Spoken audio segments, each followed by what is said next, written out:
નમસ્કાર દર્શક મિત્રો, તુફાન એસબી ન્યૂઝ સાથે હું છું આપની સાથે પાયલ બામભણિયા। તો જોઈએ આજના મહત્વના સમાચારમાં। ચેમ્પિયન ટ્રોફીમાં ભારતીય ટીમનો વિજય થતા આમોદ શહેરમાં ડીજેના તાલ સાથે વિજય સરઘસ નીકળ્યું।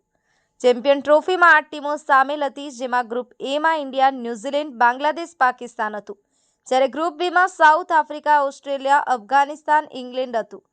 બંને ગ્રુપમાં રમતના અંતે ભારત ઓસ્ટ્રેલિયા સામે સેમીફાઇનલમાં જીત હાંસલ કરી હતી, જ્યારે બીજા ગ્રુપમાં ન્યૂઝીલેન્ડ અને સાઉથ આફ્રિકા વચ્ચે રમાયેલ હતી, જેમાં ન્યૂઝીલેન્ડનો વિજય થયેલો હતો। જેથી આજરોજ ન્યૂઝીલેન્ડ અને ભારત વચ્ચે ફાઇનલ મેચ રમાતા ન્યૂઝીલેન્ડ ટોસ જીતી પ્રથમ બેટિંગ કરતા 50 ઓવરમાં 251 રન બનાવેલ હતા, જેથી ભારતને જીતવા માટે 252 કરવાના હતા, જે રન ભારતીય ટીમે 49 ઓવરમાં બનાવી જીત હાંસલ કરી હતી।